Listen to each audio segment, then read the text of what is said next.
Assalamualaikum semuanya. Bagaimana kabarnya? Tetap semangat ya untuk melalui kegiatan pembelajaran jarak jauh ini. Oke, untuk materi bab pertama kelas 8 adalah kita akan mempelajari apa itu berita. Tentunya kalian sudah pernah mendengar ya macam-macam berita, baik berita ringan, berita sedang maupun berita berat. Terlebih dahulu kita akan ketahui nih, apa sih pengertian dari berita itu? Berita adalah rangkaian informasi tentang suatu hal maupun peristiwa baik yang disampaikan secara lisan maupun tertulis. Yang disampaikan secara lisan itu seperti apa sih? Contohnya diungkapkan langsung oleh orang per orang, kemudian di televisi, lalu berita tertulis contohnya koran. Oke, sifat dari berita itu ada dua, yaitu faktual dan aktual. Faktual adalah suatu kejadian yang bersifat nyata, benar-benar terjadi tapi tidak terkait dengan waktu. Dengan kata lain, kejadian yang terjadi di masa lalu ataupun masa sekarang. Contohnya, kejadian di masa lalu itu tsunami Aceh yang terjadi pada tahun 2004. Kemudian masa sekarang yang sedang banyak sekali orang bincangkan adalah terkait dengan COVID-19. Oke, aktual, sifat berita yang kedua adalah aktual. Aktual apa sih? Suatu kejadian yang benar-benar terjadi dan sedang hangat-hangatnya.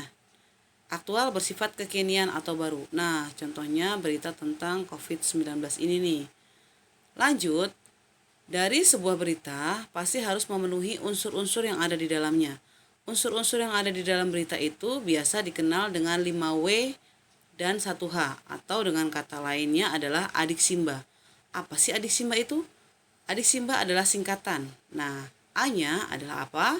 D-nya di mana? K-nya kapan? C-nya siapa? M-nya mengapa? B-nya bagaimana? Nah, pengertiannya adalah di sini. Apa adalah menjelaskan hal atau peristiwa yang diberitakan. Lalu, contoh dalam kalimat. Apa peristiwa yang terjadi dalam teks tersebut? Kemudian, di mana? Di mana itu menyatakan tempat atau lokasi kejadian. Kemudian kapan itu menjelaskan waktu, jam, hari, tanggal, tahun tentang berita yang disiarkan. Lalu, siapa itu menjelaskan pelaku atau orang yang terlibat dalam peristiwa yang diberitakan. Misalnya korban, saksi mata, nah seperti itu. Kemudian mengapa? Mengapa itu menjelaskan sebab atau alasan terjadinya peristiwa yang diberitakan.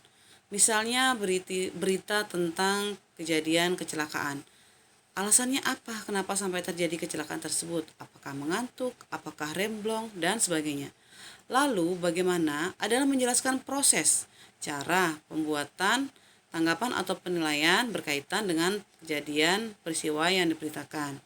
Nah, dari kelima unsur berita tersebut dan satu lagi tambahannya, dapat diketahui bahwa berita yang baik adalah berita yang memenuhi semua unsur tersebut.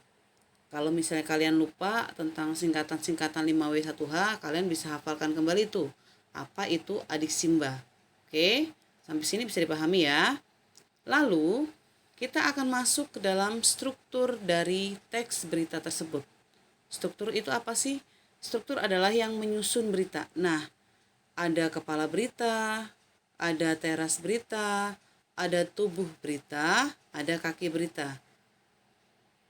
Lalu, penjelasannya secara umum, struktur teks berita itu berbentuk seperti piramida terbalik. Nah, seperti ini. Ada judul berita. Judul berita apa sih? Judul utama yang biasanya tertulis besar dibandingkan dengan teks-teks yang lain.